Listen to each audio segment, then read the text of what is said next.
The Sunday morning light filtered through unfamiliar floor-to-ceiling windows, casting geometric shadows across marble I didn't recognize. My head throbbed with the dull persistence of too many cocktails and too little sleep, but the Egyptian cotton robe I'd borrowed from Alessandra felt like wearing a cloud. I cinched it tighter around my waist, bare feet silent against heated floors as I followed the scent of fresh espresso toward what I hoped was the kitchen. The events of the previous night replayed in fragments. The club, Alessandra laughing, dragging me to the dance floor despite my protests. The emergency call at 3 a.m. Her mother, Paula, rushed to the hospital with chest pains. The frantic cancellation of my ride home. Alessandra's exhausted voice insisting I crash at her family's penthouse rather than navigate the city alone at that hour. "Just sleep on the couch," she'd said, pressing keys into my palm. "Everyone's at the hospital. You'll have the place to yourself." Everyone. Right. I rounded the corner into a kitchen that belonged in an architectural magazine. All black granite and stainless steel, with a massive island that could seat 8.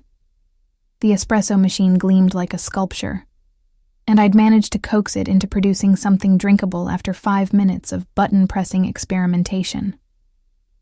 Now I stood at that island, cup warming my hands, watching the city wake up 20 stories below. My restoration studio would be closed today. Sundays were sacred for someone who spent 6 days a week hunched over centuries-old manuscripts with magnifying glasses and delicate brushes. But my mind was already cataloging the week ahead. The 1847 poetry collection with water damage, the Renaissance cookbook whose binding needed complete reconstruction, the medieval illuminated page that... "Who are you?" The voice came from behind me, low and sharp as a blade drawn in darkness. I spun, espresso sloshing over the rim of my cup and burning my thumb. The man standing in the kitchen doorway made the expansive room feel suddenly smaller, like all the air had been sucked toward him and held captive. He was tall, well over 6 feet, with the kind of presence that made you step back without meaning to. Dark hair, slightly disheveled from sleep, fell across a forehead creased with what I recognized as controlled fury. He wore black sleep pants and nothing else, revealing a torso that suggested either religious dedication to a gym or a profession that required physical readiness.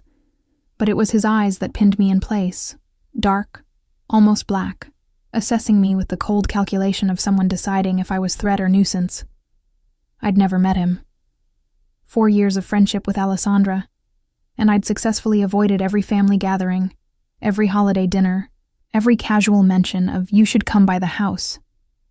Because I knew who lived here. Everyone in the city knew the Romano name, even if they pretended not to. "I asked you a question." He moved further into the kitchen, each step deliberate. Not rushing, but advancing with the certainty of someone who'd never been denied an answer in his life. I set down my cup with more force than necessary, the sharp click echoing in the tension-thick air. "Julia, I'm Alessandra's friend." His expression didn't soften. If anything, the lines around his mouth deepened. "Alessandra doesn't bring friends home. She didn't bring me. She lent me her couch after your mother's emergency last night." I crossed my arms, suddenly very aware I was wearing nothing but his sister's robe and yesterday's underwear. "I'm assuming you're the brother she spent 4 years making sure I never meet." Something flickered in those dark eyes. Surprise, maybe, or recognition that his sister had been as deliberate about keeping us apart as I'd been about avoiding him. "Giacomo," he said, but didn't extend his hand. Just stood there, bare-chested and imposing, studying me like I was a puzzle with pieces that didn't quite fit the picture he'd expected. I'd heard the name whispered in certain circles. Giacomo Romano, 34 years old. Took over the family business when his father, Giuseppe, stepped back 5 years ago. The business. Everyone knew what that meant, even if the tax return said real estate development and import-export consulting. "You're wearing my robe," he said. I looked down at the charcoal silk.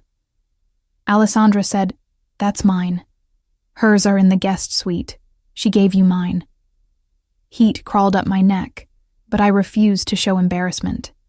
Instead, I channeled every ounce of composure I used when dealing with museum curators who questioned my restoration methods. I'll return it once my clothes are dry. Your sister insisted on washing them because apparently I smelled like a distillery. His jaw tightened almost imperceptibly. You're a drunk friend who crashes on couches? I'm a book restorer who went to one club in 6 months because her best friend guilted her into it, had 3 drinks over 4 hours, and ended up here because medical emergencies don't care about ride schedules. I picked up my espresso again, taking a deliberate sip while maintaining eye contact. And I don't crash on couches. I sleep on them when invited by people who don't want me taking the subway alone at 4 a.m. For a long moment, he said nothing. Just looked at me with that unsettling intensity, like he was reading a language I didn't know I was writing. Then he moved to the espresso machine, his shoulder brushing mine as he reached for a cup from the cabinet above my head. The brief contact sent an unwelcome jolt through my system. Pure awareness of skin and heat, and the faint scent of cedar and something darker I couldn't name. I stepped aside, putting the island between us. He prepared his espresso with the efficiency of routine, every movement economical. When he finally turned back to me, cup in hand, his expression had shifted into something I couldn't quite read. Book restorer, he repeated, as if testing the words. You work with old things. I preserve them. There's a difference. I kept my voice level, professional. This was familiar ground, explaining my work to people who didn't understand why anyone would spend months on a single manuscript. I repair damage, stabilize deterioration, and sometimes reconstruct bindings that haven't existed for centuries. You recreate what's missing. I interpret what was there and build frameworks that support what remains. The distinction mattered. I wasn't forging history. I was protecting it. He took a slow sip of espresso, watching me over the rim. Alessandra never mentioned you. We had an agreement. Her family life stayed separate from our friendship. I shrugged, aiming for casual. Easier that way. Easier for who? Both of us. I met his gaze steadily, refusing to elaborate. He didn't need to know that Alessandra had warned me, years ago, about the complicated dynamics of being a Romano. About expectations and obligations, and the weight of a name that opened doors and closed others. About her brother, specifically, and why it was better if we never crossed paths. Giacomo set down his cup with the same deliberate care I'd observed in every movement so far. How long have you known my sister? 4 years. We met at a gallery opening. She was there for the art. I was there because they were exhibiting a restored medieval book of hours I'd worked on. 4 years. He said it like he was calculating something, running numbers that didn't add up to his satisfaction. And this is the first time you've been here. I don't make a habit of visiting friends' homes uninvited. But you're comfortable enough to help yourself to my kitchen, to my coffee, to my robe. I felt my temper stir, that part of me that emerged only when someone pushed too deliberately. Your sister offered all 3. If you have a problem with her hospitality, take it up with her. His lips curved into something that wasn't quite a smile. You have a sharp tongue for someone standing in a stranger's kitchen wearing his clothes. You have a lot of questions for someone whose sister's friend I'm supposed to be. Supposed to be, he repeated, latching onto the phrase. Interesting choice of words. I realized my mistake immediately. I am her friend. You meant you're not sure if I believe you. He moved around the island, closing the distance I'd carefully maintained. Not threatening, but deliberate. You meant you're aware that strange women don't typically appear in my home without my knowledge. My pulse kicked up, but I held my ground. Then you should improve your security. I walked right in with a key. Alessandra's key, which she gave you, during an emergency, when everyone was at the hospital.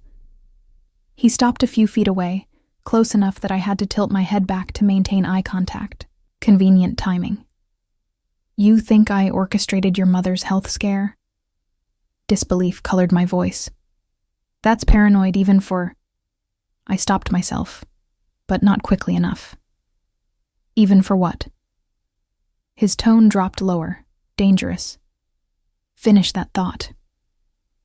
I should have backed down, should have apologized, explained, smoothed over the insult I'd nearly voiced. But something about him, about the way he looked at me like I was either lying or irrelevant, brought out a recklessness I usually kept buried under layers of professional caution and careful politeness.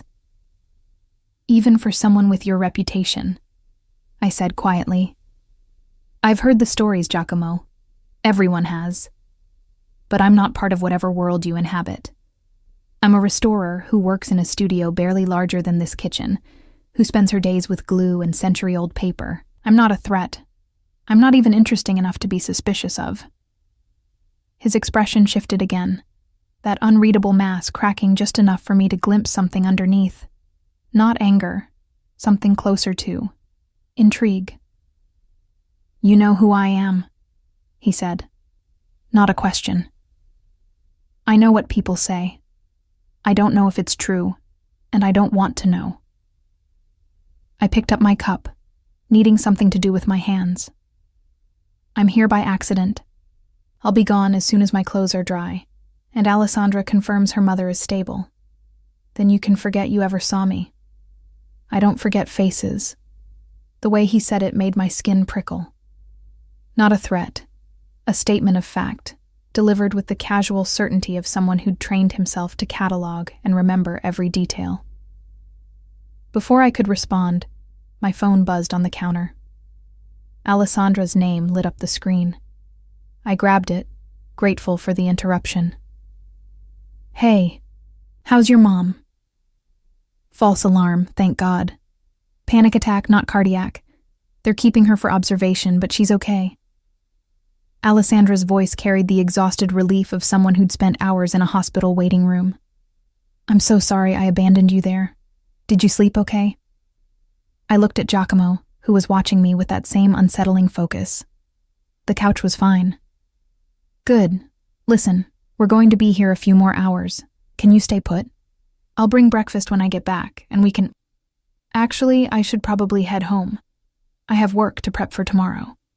Julia? Alessandra's tone shifted into something more serious. Did something happen? You sound weird. Nothing happened, I paused, choosing words carefully with her brother standing 3 feet away. I met Giacomo. Silence on the other end. Then, quietly, Oh. Yeah. Is he being an ass? Put him on. I'll tell him to. It's fine. We're fine. Just having coffee. I forced brightness into my voice. But I really should get going soon. Your clothes won't be dry for another hour at least. I put them through a second cycle because they really did smell like a bar floor. She hesitated. Look, Giacomo's bark is worse than his bite. Usually, just stay out of his way, and he'll leave you alone. I glanced at the man in question, who had moved to lean against the counter, arms crossed over his bare chest, clearly not planning to leave me alone anytime soon. Sure, I lied. I'll see you when you get back. I ended the call before she could press further. Giacomo raised an eyebrow. Lying to my sister? Omitting details? There's a difference. You seem to make a lot of distinctions. Precision matters in my work. In mine, too. He straightened, rolling his shoulders in a way that emphasized the breadth of them. Alessandra said I should leave you alone. That would be ideal. But I don't take orders from my little sister. He picked up his espresso cup, drained the last of it, and set it in the sink with careful deliberation. And I'm curious about the woman who's been her closest friend for 4 years without ever setting foot in this house. Some of us value privacy. Some of us have reasons for staying invisible. He turned back to face me fully. Which is it for you, Julia? The way he said my name, rolling the syllables with precision, tasting each one, made something in my chest tighten. I'd heard my name 1,000 times, but never quite like that. Never with that particular weight. I set down my empty cup, my restoration instincts kicking in. When faced with something fragile or dangerous, the best approach was careful handling and strategic retreat. "I'm going to check on my clothes," I said, moving toward the doorway. He didn't stop me, but his voice followed me out. "The laundry room is down the hall, third door on the left." I paused, glancing back.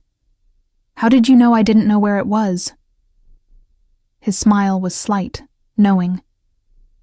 "Because if you knew this house well enough to find the laundry room, you'd know better than to use my espresso machine." I walked away before he could see my reaction, my heart beating faster than it should from a simple conversation in a kitchen. Behind me, I heard him move, heard water running as he rinsed his cup. Normal. Domestic sounds that felt surreal coming from a man whose reputation suggested he was anything but ordinary. I found the laundry room exactly where he'd said, the machines humming with their final cycle. Through the small window, I could see the city stretching out in morning light, steel and glass and millions of people who had no idea what it felt like to stand in Giacomo Romano's kitchen wearing his robe, feeling like prey that had accidentally wandered into a predator's territory. The machine beeped. I transferred my clothes to the dryer, started the cycle, and leaned against the warm metal, closing my eyes. 45 minutes. That's how long until I could dress, leave, and return to my carefully constructed life, where dangerous men were confined to history books, and the only tension I managed was in leather bindings and paper fibers.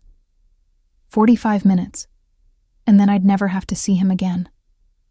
When I opened my eyes, he was standing in the doorway. "You're persistent," I said, aiming for annoyed but landing somewhere closer to breathless. "You're still here." He leaned against the doorframe, and I noticed details I'd missed before. A faint scar along his jaw, calluses on his hands that didn't match the luxury of his home, the way he held himself, not relaxed, never relaxed, but coiled, ready. "My clothes are drying." "I can see that." His gaze dropped briefly to the spinning dryer, then back to me. "You're uncomfortable. I'm in a stranger's laundry room wearing his robe. It's not exactly my comfort zone. But you're not afraid." I considered lying, decided against it. Should I be? He was quiet for a moment, that calculating look returning. "Most people are. Of me. Of this house. Of what they think they know." "I'm not most people." "No," he agreed. "You're not." The dryer hummed between us, filling the silence with its steady rhythm. Outside the window, the city continued its Sunday morning routine, oblivious to the strange tension trapped in this small room. "Alessandra never told me she was protecting you from me," he said finally. "I thought she was protecting me from her friends, from people who wanted access to the family. Maybe she was protecting us both. From what?" I met his eyes, seeing past the intimidation to something else. Curiosity, genuine interest. The same look I got when examining a manuscript and finding unexpected damage beneath the surface, the urge to understand what caused it, how deep it went, whether it could be repaired. "From complications," I said softly. His laugh was short, humorless. "Too late for that." Before I could ask what he meant, the dryer beeped its completion.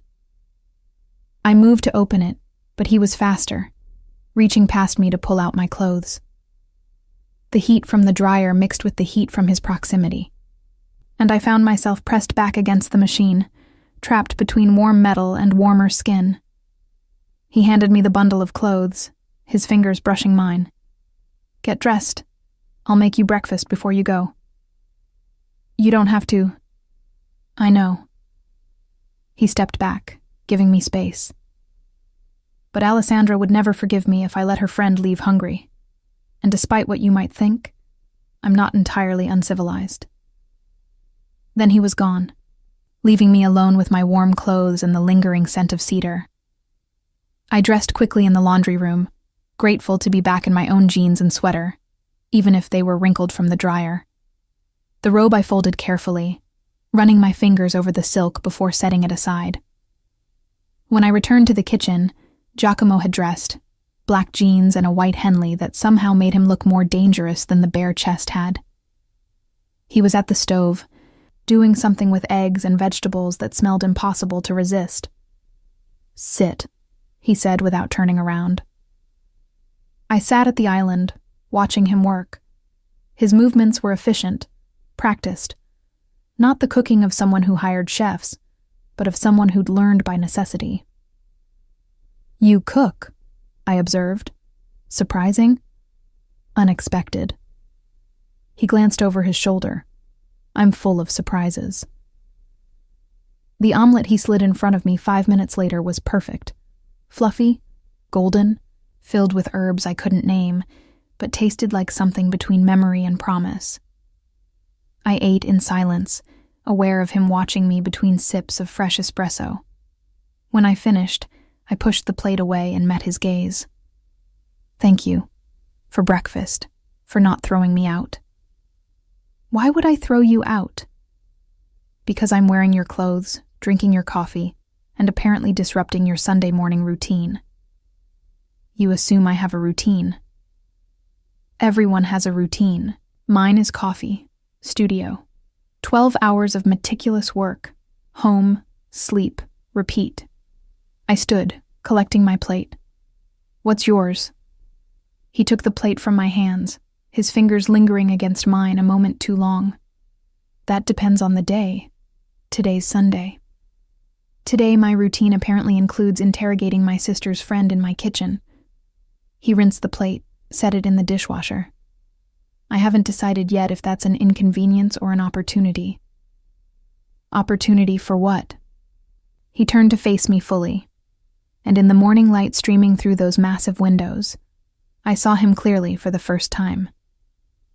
Not just the intimidating presence or the dangerous reputation, but the man underneath. Tired, watchful, alone in a penthouse built for a family. "To understand why Alessandra kept you hidden," he said quietly, "and whether she was right to do it." Before I could respond, the front door opened. Alessandra's voice called out, "Julia, I'm back. Did my brother terrorize you? Or can I still claim he's human?" I looked at Giacomo, found him already looking at me with an expression I couldn't name. "We'll see," I murmured, then walked past him toward my friend's voice, feeling his eyes on me the entire way. 3 weeks passed before I saw him again. 3 weeks where I convinced myself the encounter had been a fluke, an accident of timing that would never repeat.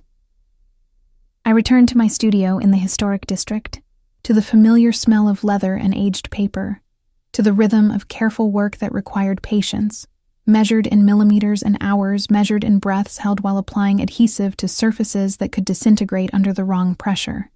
Alessandra and I fell back into our usual pattern: coffee dates at our regular cafe, weekend gallery visits, long phone calls where she vented about family expectations, and I listened without pressing for details.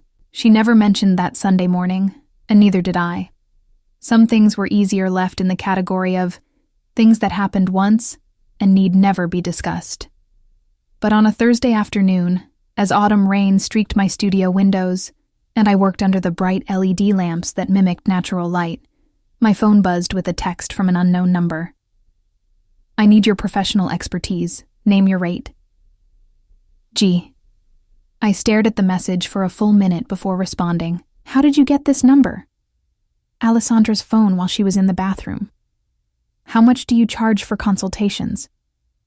The audacity should have annoyed me. Instead, I found myself almost smiling at the image of Giacomo Romano stealing his sister's phone like a teenager. $200 for consultations. $300 if you want me to actually touch anything. What kind of item? Old book. Possibly valuable. Possibly damaged beyond repair.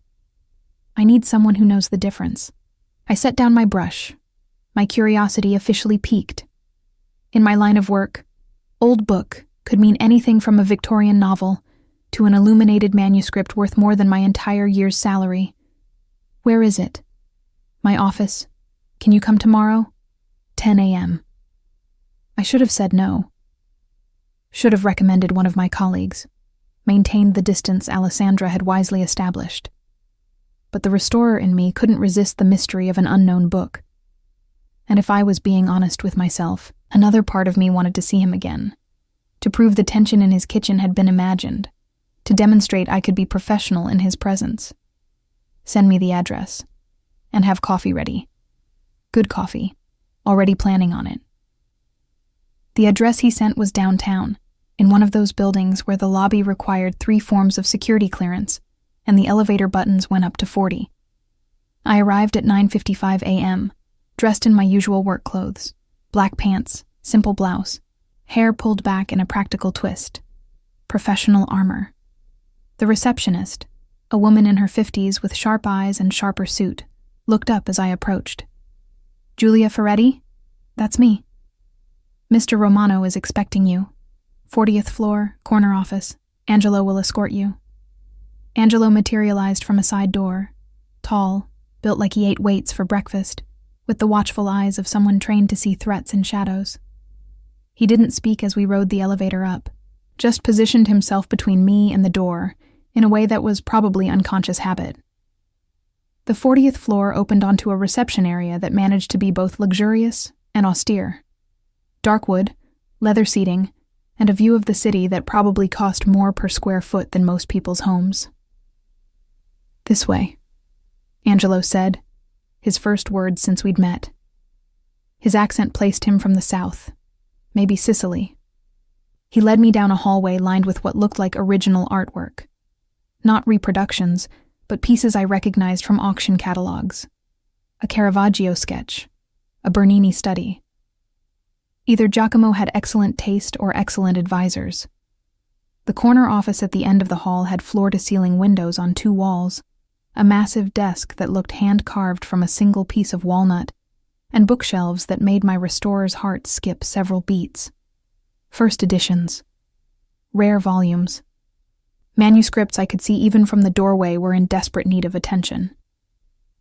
Giacomo stood at the window, phone to his ear, speaking rapid Italian too low for me to catch. He'd exchanged Sunday morning casual for what I assumed was his working uniform. Black suit, white shirt with the top 2 buttons undone, no tie. The kind of calculated informality that probably intimidated everyone he met. He turned as Angelo announced me, ending his call mid-sentence. Julia, punctual. You're paying by the hour. Seemed wasteful to be late. I stepped further into the office, my attention already drawn to the bookshelves. Are all of these yours? Collected over the years, some inherited, some acquired. He moved to his desk, where a cloth-wrapped bundle sat waiting. But this is what I need you to see. I approached carefully, setting down my equipment bag and pulling on the cotton gloves I always carried. May I? He gestured permission. I unwrapped the cloth slowly, and my breath caught. The book beneath was small, maybe 8 inches by 6, bound in leather that had once been dyed a rich burgundy, but had faded to mottled brown with age. The binding was loose, the spine cracked, but the craftsmanship visible in the hand-tooled cover design suggested something special. Where did you get this? I asked, carefully opening to the title page. My grandfather's estate. It was in a box of papers no one bothered sorting through until last month. He leaned against his desk, watching me work. The attorney handling the estate thought it might be worth having appraised. The title page was in Latin, hand-lettered in what looked like 15th century script. I felt my pulse quicken, the kind of excitement that came from recognizing something significant. This is a manuscript, I said softly, turning pages with the reverence they deserved. Not a printed book, hand-copied, probably by a monk or professional scribe. I examined the marginalia, the decorated initials. Late 1400s, I'd guess. Italian origin, based on the script style. What's it worth? I looked up, found him watching me with that same intense focus from his kitchen. Depends on what it is. Could be a few thousand if it's a common religious text. Could be 100,000 or more if it's something rare. I turned another page, squinted at the faded ink. I'd need to do a full assessment. Research the text, verify the age, check for any provenance documentation. How long? 2 weeks minimum for a preliminary assessment. Longer if you want a complete historical analysis and restoration plan. He nodded slowly. And if I wanted you to restore it? Return it to readable condition? Months, maybe a year, depending on the extent of damage. I closed the book carefully, running my gloved fingers over the cover. This kind of work can't be rushed. Every page needs individual attention. Every repair needs to be reversible in case future technology offers better solutions. You care about the future of books you'll never see again. It wasn't a question, but I answered anyway. I care about preservation. These objects survived centuries of war, weather, and neglect. If I can give them another few centuries, that matters. He studied me for a long moment. Most people in my experience only care about what benefits them directly. Then you're talking to the wrong people. His smile was slight but genuine, apparently. Angelo appeared in the doorway. Boss, Marino's here for the 10:30. Giacomo's expression shifted instantly, from almost relaxed to entirely cold. Put him in conference room 2. I'll be there in 5. Angelo withdrew, and I started rewrapping the manuscript. I should go. Send me high-resolution photos of every page, and I'll start preliminary research. Stay. I paused, looking up. What? The meeting. Stay for it. He moved to a cabinet, poured 2 glasses of water from a crystal decanter. I might need your professional opinion on something. I'm a book restorer, not a business consultant. Marino collects rare books, claims to be an expert. I'd like someone who actually knows what they're talking about in the room. I should have refused. Should have recognized this for what it probably was. Some power play in a world I didn't understand and didn't want to. But curiosity won again. Fine, but my rate applies for the full time I'm here. Wouldn't expect otherwise. The conference room 2 doors down was all glass and steel, with a table that could seat 20. Currently it seated 1, a man in his mid-50s, silver hair, expensive suit, and the kind of smile that made my instincts scream warning. Fabiano, Giacomo said, his tone cordial but empty of warmth. Thank you for coming. Giacomo. Marino stood, extending his hand.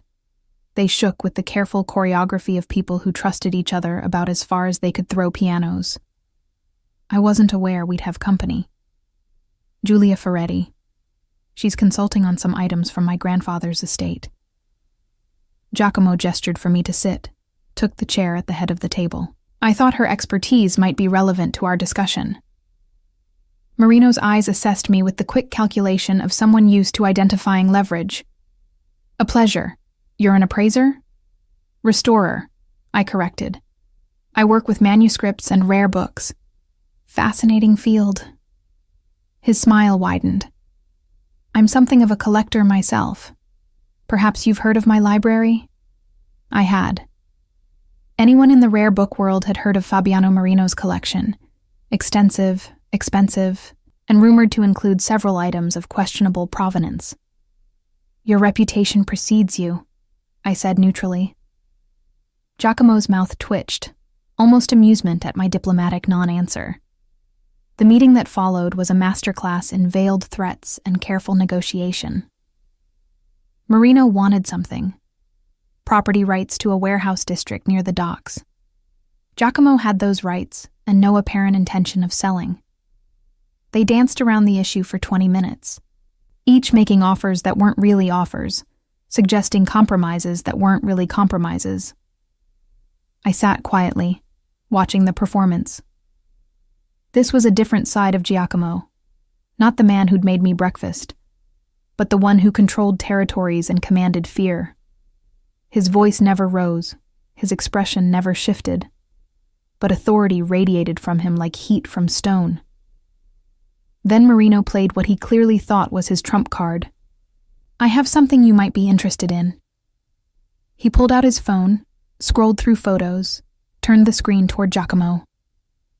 "A first edition Dante's Inferno, 1472. Authenticated. I'd be willing to trade it for the warehouse rights." Giacomo glanced at the photo, then at me. "Julia?" I leaned forward, examining the image on screen. The book looked right. Correct binding style, appropriate aging, the kind of piece that would make any collector salivate. But something was off.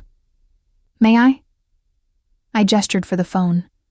Marino handed it over, confidence written across his face. I zoomed in on the title page, examined the typography, the spacing, checked the image of the colophon, the printer's mark at the end. Then I handed the phone back. "It's a fake." Silence dropped like a stone. Marino's smile froze. "Excuse me?" "The typeface is wrong for Nicholas Laurenti's print shop. He used a specific font design that's documented in multiple surviving examples from that period. This is close, but not exact." I kept my voice professional, factual. "Also, the paper shows aging consistent with perhaps 200 years, not 500. Someone did an excellent job artificially distressing it. But the fiber composition is wrong for 15th century Italian paper mills." Marino's face had gone carefully blank. "You're mistaken." "I'm not." I pulled out my phone, found reference images from legitimate 1472 Dante editions. "See the difference in the letter forms? The spacing between lines? Whoever forged this was skilled, but they used modern references instead of studying actual period examples." Giacomo's expression hadn't changed, but something in his eyes had sharpened. "Fabiano, you tried to trade me a counterfeit. The authentication documents can be forged as easily as the book." Giacomo stood slowly, buttoning his suit jacket. "This meeting is over. Giacomo, there's been a misunderstanding. The only misunderstanding is that you thought I wouldn't verify your claims." His voice dropped lower, colder. "The warehouse stays mine, and you'll leave now, before I decide this insult requires a more direct response." Marino left, his earlier confidence shattered into careful retreat. After the door closed, Giacomo turned to me. "How certain are you?" "Completely. I'd stake my professional reputation on it." I met his gaze steadily. "That book is worth maybe 5,000 as a curiosity, not the 500,000 a genuine first edition would command." He nodded once, then smiled, the first genuine smile I'd seen from him. "You just saved me from a very expensive mistake. That's what you pay me for." "No." He moved closer, and I caught that cedar scent again. "I pay you to assess and restore books. You just demonstrated you're worth significantly more than your hourly rate." My pulse kicked up, but I kept my expression neutral. "Flattery doesn't get you a discount." "Good. I don't want to discount you." Before I could parse that statement, my phone buzzed. Alessandra, asking if I wanted to grab lunch. I glanced at the time, 12:30 already. "I should go." "Let me buy you lunch, as thanks for the consultation." "You're already paying me $600 for 3 hours of work. Then let me buy you lunch because I want to." He tilted his head slightly, studying me. "Unless you're avoiding me." "Should I be?" "You tell me.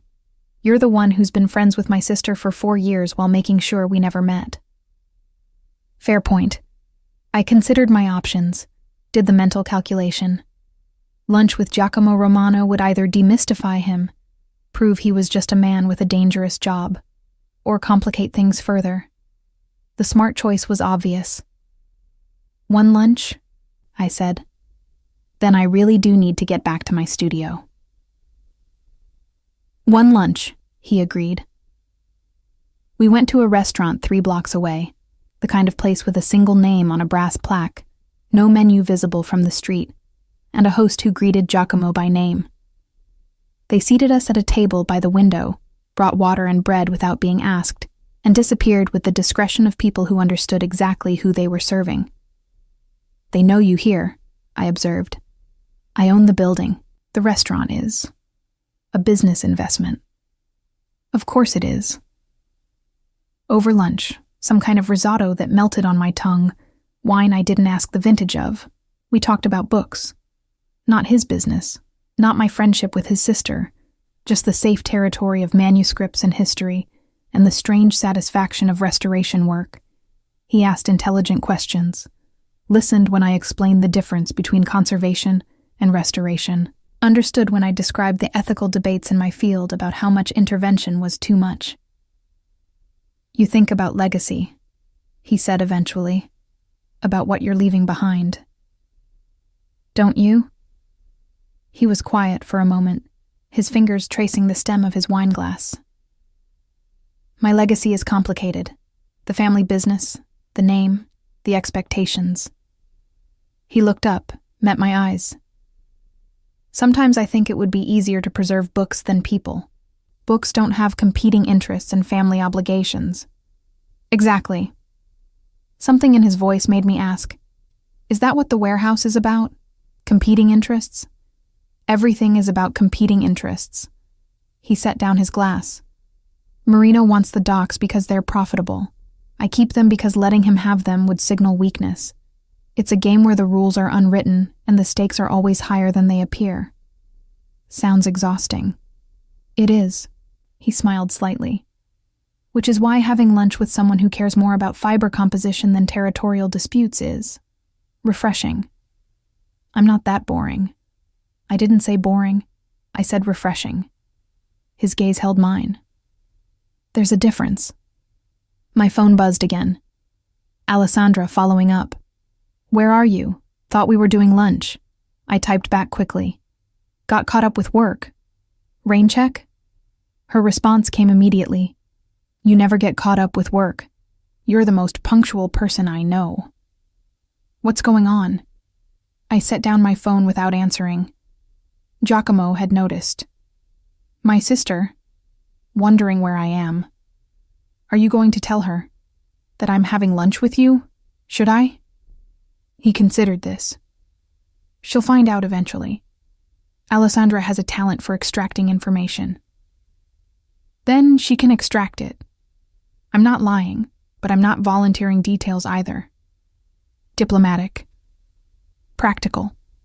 She kept us apart for a reason. I'm not eager to explain why I'm ignoring that wisdom. And why are you? He leaned forward slightly. Ignoring it. I should have had an answer ready. Should have prepared some professional justification, some practical reason. Instead, I found myself being honest. Because you're more interesting than I expected. And because I spent 4 years avoiding you based on stories. And I'm curious if the reality matches the reputation. And does it? I don't know yet. You made me breakfast and bought me lunch. Hard to be terrified of someone who feeds me. His laugh was genuine, surprising. That's your metric? Whether I'm dangerous depends on whether I've provided meals. It's as good a metric as any. We finished lunch, and he walked me back toward my studio. 2 blocks from my building, we passed a bookstore, one of those rare places that still sold actual antiquarian volumes, instead of coffee table books and bestsellers. I paused at the window, caught by a display of medieval manuscripts, facsimiles probably, but beautifully done. You want to go in? Giacomo observed. I always want to go in. I practically live in places like this. I glanced at him. But you probably have actual work to get back to. My afternoon is clear until 4. He pushed open the door, holding it. After you. We spent an hour in that bookstore. He watched me examine volumes, listened to me explain why certain bindings mattered, asked questions that showed he was actually absorbing the information. The owner recognized both of us, me from frequent visits, him from reputation, and left us alone to browse. "You're happy here," he said as we left, my arms full of 3 volumes I absolutely didn't need but couldn't resist. More than in restaurants or offices. Books don't judge me. Neither do I. I looked at him, found his expression serious. "Don't you?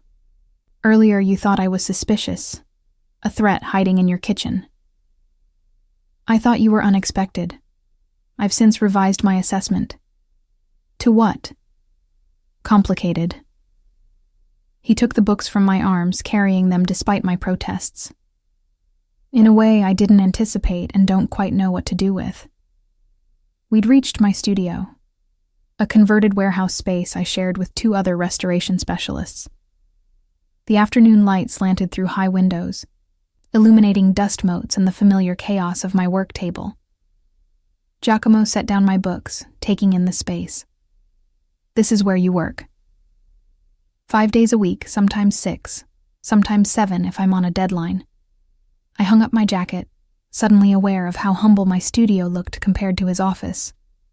But I refused to apologize for it.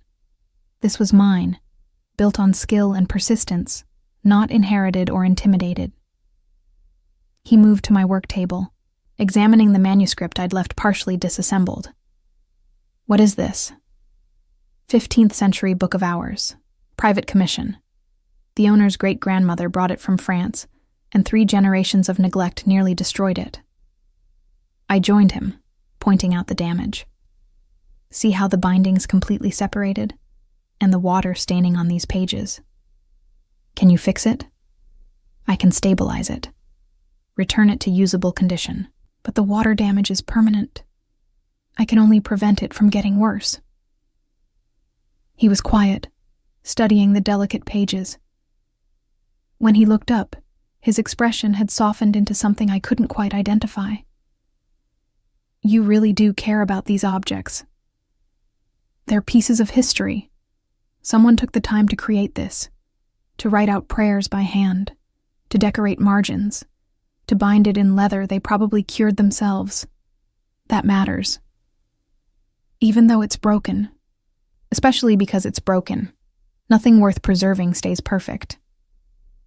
The words hung between us, loaded with meanings I hadn't intended but couldn't take back. Giacomo checked his watch, and I saw the shift back into businessman. "I should go. I have that 4 o'clock. "Of course." I walked him to the door. "Thank you for lunch.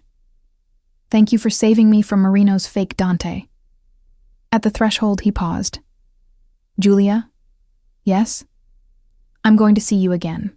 Not for work, not because of Alessandra, because I want to." My heart kicked against my ribs. That's probably not a good idea. Probably not. He smiled, dangerous and honest. But I stopped caring about good ideas when you walked into my kitchen wearing my robe. Then he left, and I stood in my studio doorway, watching him disappear down the street with his security trailing at a discreet distance. My phone buzzed. Alessandra. Persistent. "Seriously, where did you disappear to? You're being weird." I stared at the message, then at the 3 books Giacomo had carried for me, now stacked on my table beside the manuscript I was restoring. "Complicated," he'd said. He had no idea. The manuscript from Giacomo's grandfather turned out to be something extraordinary. I'd spent 2 weeks researching, cross-referencing, consulting with colleagues across Europe. The Latin text was a previously unknown medical treatise from 1489, written by a physician whose other works had been lost to time. If authenticated, and I was 90% certain of the attribution, it would be worth somewhere in the range of 200,000 euros. I drafted my preliminary report, included photographs and analysis, and sent it to his email on a Wednesday afternoon.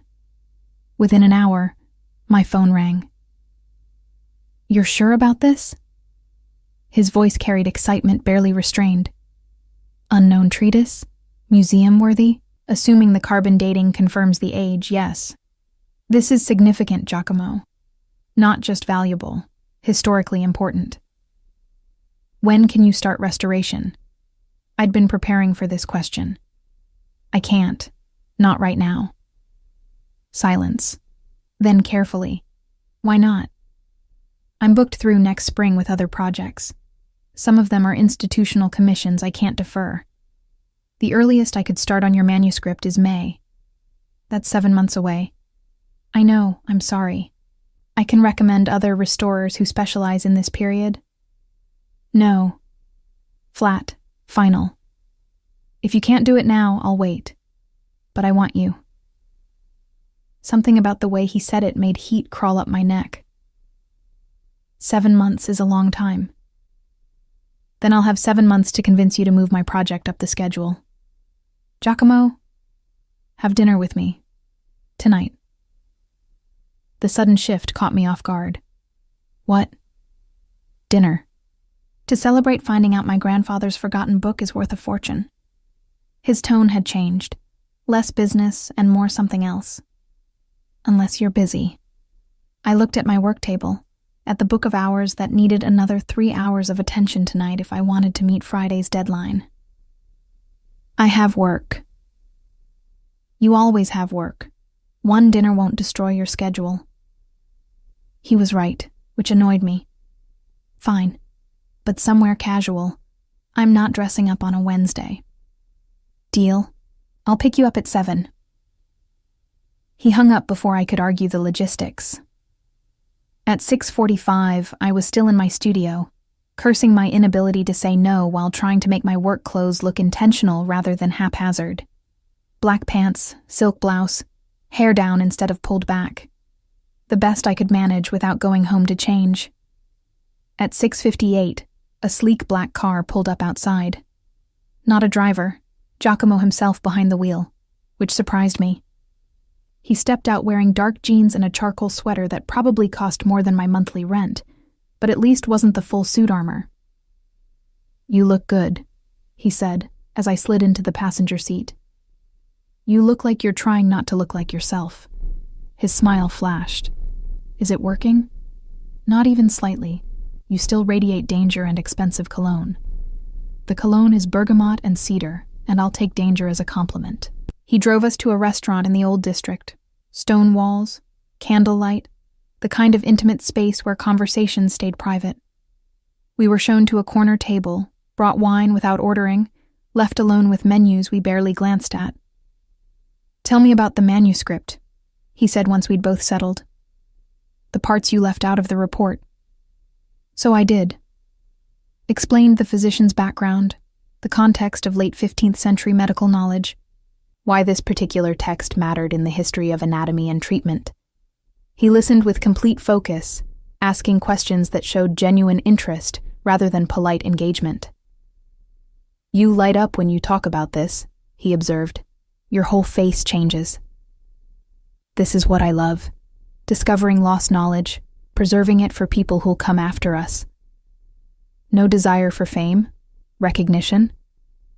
I get recognition in my field. That's enough. I took a sip of wine, studying him over the rim. What about you? You inherited this empire. Did you want it? His expression shifted, became more guarded. One is complicated when you're born into expectations. That's not an answer. No, he agreed. It's not. We ordered food that arrived in careful courses. Between bites, the conversation drifted to safer topics, books we'd read, places we'd traveled, the strange satisfaction of work done well. He told me about his sister's relentless matchmaking attempts, her insistence he needed to settle down with someone suitable. Suitable, I repeated. What does that even mean? Someone from the right family, the right background, someone who understands the business and won't ask uncomfortable questions about how wealth gets made and maintained. Sounds romantic.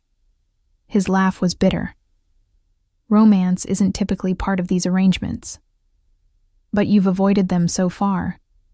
I have. He leaned back, wine glass in hand, much to my father's frustration. Giuseppe retired 5 years ago expecting me to follow tradition, take over the business, make a strategic marriage, produce heirs. I've managed 2 out of 3. No heirs, no marriage. His gaze held mine. No one suitable has appeared. Something in his tone made my pulse quicken. Giacomo, 3 weeks ago, you walked into my kitchen wearing my robe, drinking my coffee, completely unafraid despite knowing who I am. You saw through Marino's fake in 30 seconds. You talk about paper fibers and binding techniques with more passion than most people discuss anything. He set down his glass. You're the most unsuitable woman I've ever met, and I can't stop thinking about you. I should have expected this, should have seen it building through lunches and bookstore visits, and the way he looked at me when he thought I wasn't paying attention. But hearing it stated so baldly still stole my breath. I'm your sister's best friend. I'm aware. We're from completely different worlds. Also aware. This is a terrible idea. The worst. He reached across the table, his fingers finding mine. Tell me you haven't thought about it. About us. I couldn't.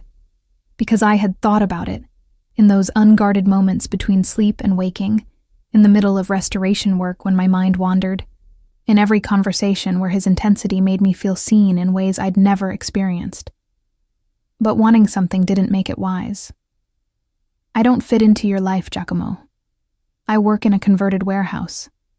I drink cheap wine and eat last night's pasta for lunch. I can't walk into galas and charity events and act like I belong in rooms full of people who measure worth in bloodlines and bank accounts. I'm not asking you to fit into anything. I'm asking if you feel what I feel when we're together. The rest, he gestured vaguely, is logistics. Logistics built on family obligations and business connections, and a world where people like Marino try to cheat you with fake manuscripts. I pulled my hand back. I've watched Alessandra navigate that pressure her whole life. I know what it costs. Then let me be clear about what I'm proposing. His voice dropped lower, more intense. Not marriage, not some strategic arrangement. Just time. Us. Seeing where this goes without the weight of expectations. Your family is my problem, not yours. He leaned forward. Julia, I've spent 15 years making calculated decisions, weighing consequences, choosing duty over desire. For once, I want to choose something because I want it. Because you make me remember there's more to life than territory and tradition. The raw honesty in his voice cracked something in my carefully maintained walls. And when it gets complicated, when your world collides with mine, then we deal with it together. I wanted to believe him, wanted to ignore every warning sign and lean into the gravitational pull he seemed to exert on my common sense. I need to think, I said finally. This isn't a decision I can make over dinner. Fair enough. He signaled for the check. Take your time. But Julia, I'm patient when something matters. And you matter. He drove me back to my studio, walked me to the door despite my protests that it wasn't necessary. Under the streetlight, he looked younger somehow, less the intimidating businessman, and more just a man hoping for an answer he wanted. I mean it, he said. No pressure. Think about what you want, not what you think you should want.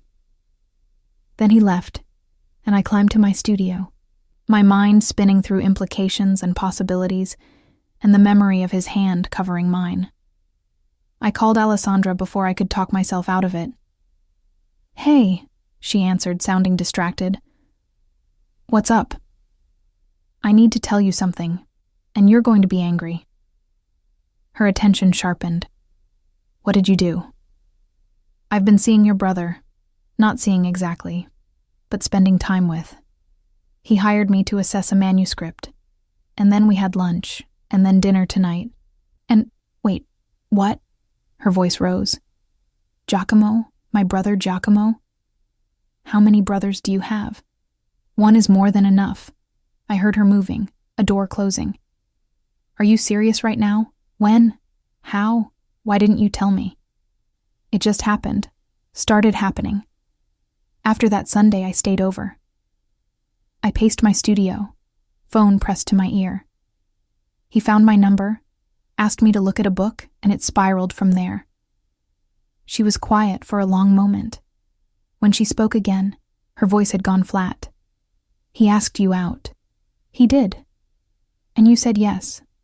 Eventually. Julia. She sounded tired. Do you have any idea what you're getting into? Some. Maybe, I don't know. I stopped pacing, pressed my forehead against the cool glass of my window. That's why I'm calling. You kept us apart for 4 years. Tell me why. Really why? Another pause, then a sigh. Because he's complicated in ways you can't understand until you're already tangled up in them. Because his world has rules that don't make sense until you've broken them and seen the consequences. Because... Her voice cracked slightly. Because I love you both, and I don't want to watch what happens when your world collides with his. He said the same thing, about logistics. Logistics? She laughed, but there was no humor in it. Is that what he called it? Julia, my brother's logistics include family expectations dating back generations, business arrangements built on violence and intimidation, and enough complications to sink anyone who gets too close without understanding the weight. He said he wants me anyway, despite all of that. Of course he does. You're brilliant and genuine and everything he's never had in his carefully controlled life. You're exactly the kind of complication he'd choose. Her tone softened. But that doesn't mean it's safe for you.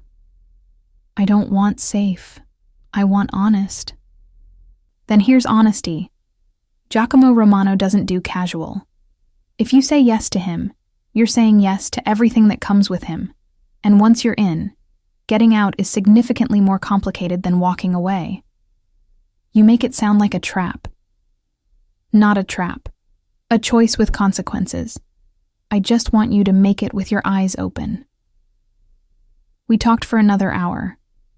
Alessandra filling in details about her family's business, about the pressure Giacomo had been under since taking over, about the arranged marriage their father had been pushing, about Giacomo's track record with relationships, brief, strategic, carefully contained.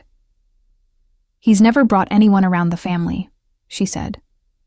Never introduced us to anyone who mattered. If he's serious about you, Julia, it means something. I'm just not sure what yet. After we hung up, I stood at my window for a long time, watching the city lights blur in the distance. The smart choice was clear. Thank Giacomo for the dinner, maintain a professional relationship around the manuscript, and return to my carefully ordered life, where the biggest risk was accidentally damaging a centuries-old page. The other choice, the one that made my heart race and my common sense scream warnings, was to say yes. To see where this strange connection led, consequences be damned. I didn't sleep that night. Instead, I worked on the Book of Hours, my hands moving through familiar motions while my mind raced through scenarios and outcomes. By dawn, I'd made my decision. I texted him at 7 a.m. One condition. When this gets complicated, not if, when, you don't hide me from the complications. I'm in this with eyes open or not at all. His response came within minutes. Deal. Have dinner with me tonight. Somewhere we can actually talk about what this means. Not dinner. Come to my studio at noon. I'll make lunch. If we're doing this, you see my world too. I'll be there. At exactly noon, he knocked on my studio door. I let him in, gestured to the makeshift kitchen area where I'd set up lunch. Nothing fancy, just pasta and salad and bread from the bakery down the street. This is your world, he said, looking around at my workspace with its careful chaos of tools and books and works in progress. This is my world. No pretense, no expensive wine, no strategic seating arrangements. Just work and food and honesty. We ate at my work table, pushed to make room for plates. And between bites, we negotiated. What we wanted, time together, honesty, the freedom to see where this connection led. What we needed, boundaries with Alessandra, discretion around his business, understanding that my work came first just as his did.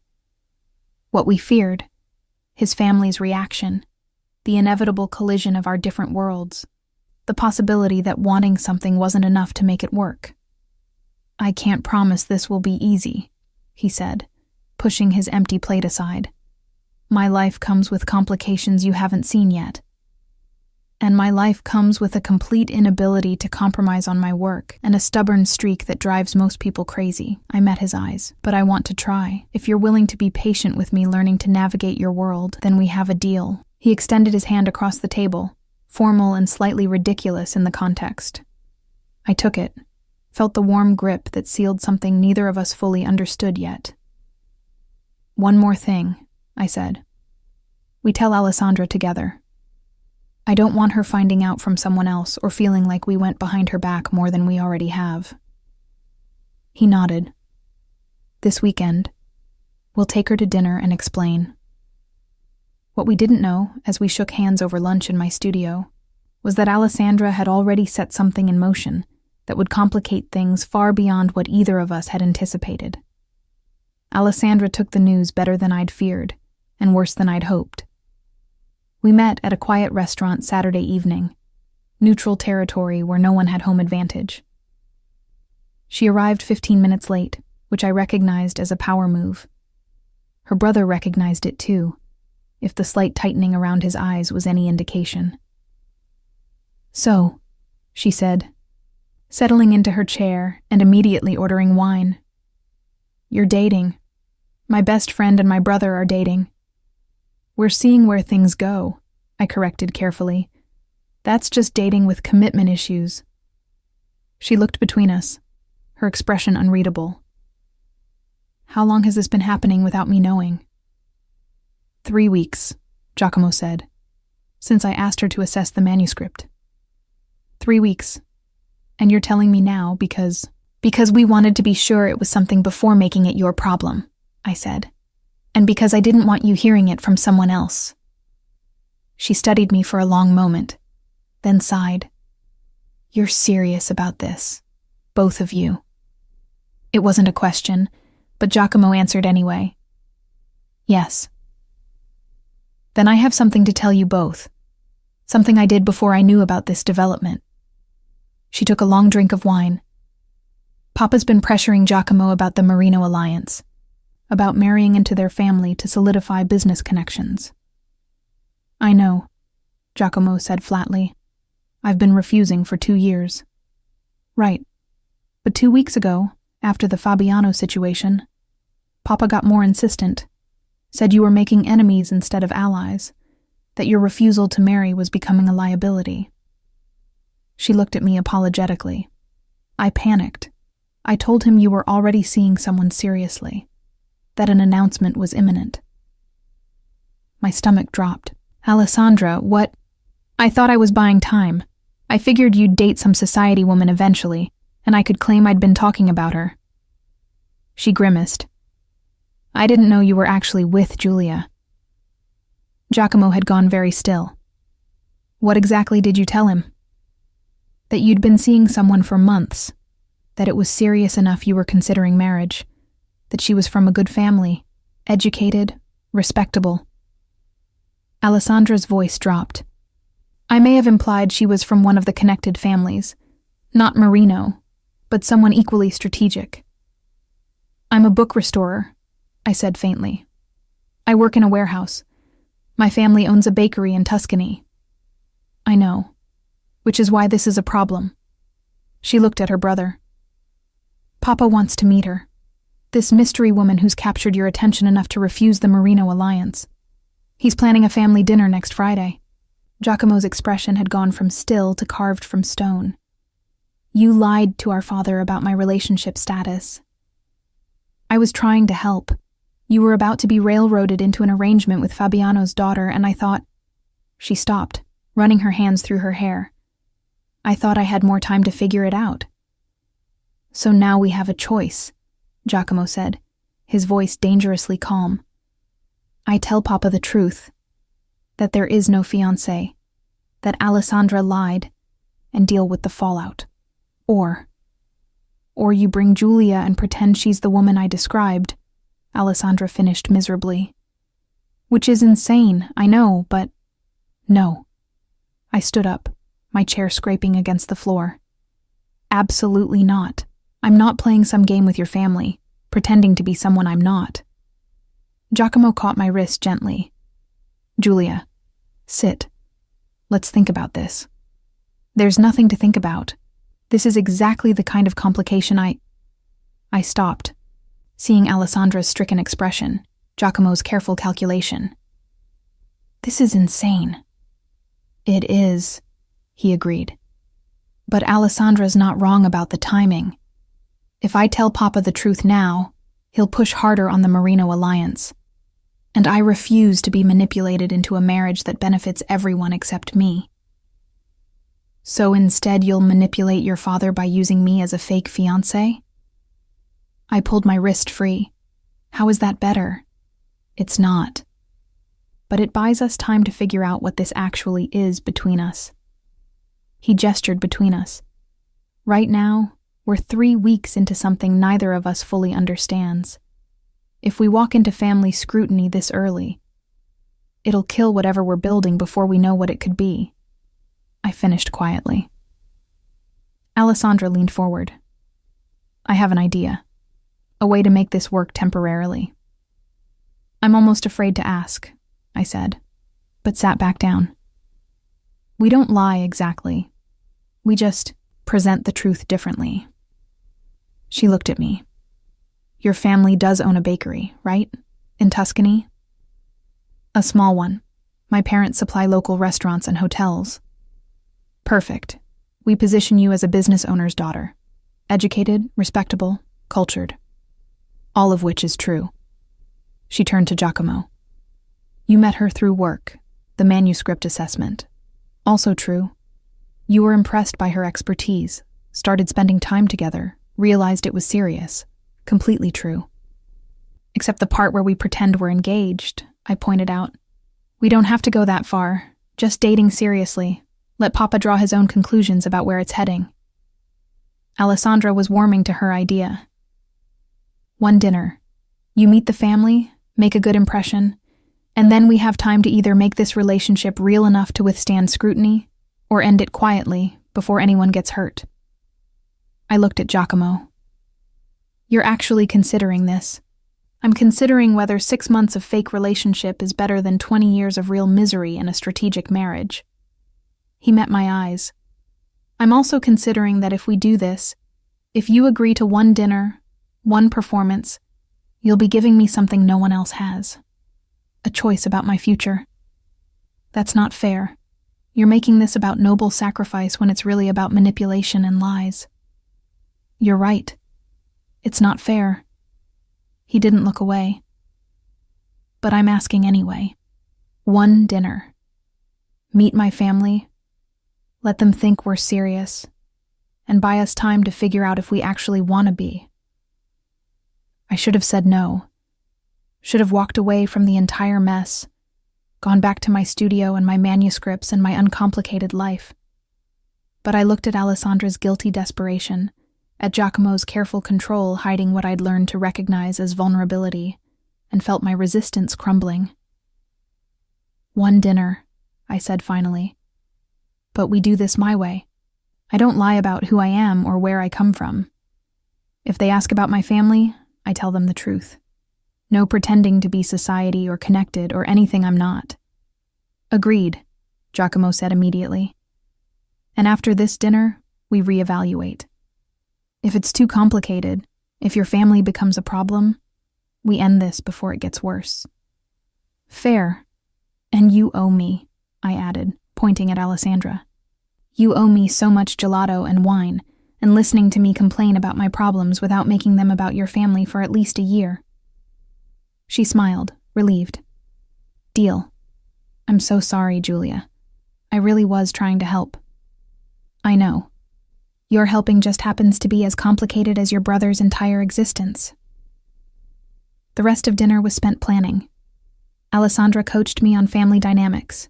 Giuseppe was traditional but fair. Paola was warm but shrewd. And there would be extended family, including cousins and business associates, who'd be assessing me with the calculation of jewelers examining stones. Just be yourself, Giacomo said as we left the restaurant. The version of yourself who isn't afraid to call me out when I'm being arrogant. That's every version of myself. Exactly. He caught my hand, pulling me back as Alessandra walked ahead toward her car. Thank you for agreeing to this insanity. I'm still not sure why I did. Because under that practical exterior, you're curious about what this could be. And because you're brave enough to walk into complicated situations if the outcome matters. He kissed me then, in the middle of the sidewalk, with his sister pretending not to watch from 20 feet away. It was the first time, surprising and inevitable at once, tasting like wine and poor decisions and the dangerous certainty that I was already in too deep to back out now. When we broke apart, I said, "If this dinner goes badly, it won't. But if it does, I'm blaming you and your sister equally." Fair enough. The next 5 days passed in a blur of preparation. Alessandra took me shopping for an appropriate dress, despite my protests that I had perfectly acceptable clothes. We compromised on something simple but elegant, deep blue silk that she claimed walked the line between sophisticated and approachable. Giacomo checked in daily, asking if I was okay, if I needed anything, if I wanted to back out. Each time I considered saying yes, considered ending this before the dinner that would seal us into whatever came next. But each time, I thought about the way he looked at me when I explained restoration techniques, the way he listened like my words mattered, the way he'd held my hand in his office and said I was complicated in ways he didn't know what to do with. So I said no, I wouldn't back out, and prepared myself to walk into the Romano family dinner like I belonged there. Friday evening arrived too quickly. Giacomo picked me up at 6, looking devastating in a dark suit that made his eyes even more intense. "You're nervous," he observed as I slid into his car. "I'm terrified. There's a difference. You faced down my interrogation in my kitchen wearing nothing but a robe. You exposed Marino's fraud in front of him. You can handle my family. Your family thinks I might marry you someday, slightly higher stakes than manuscript authentication."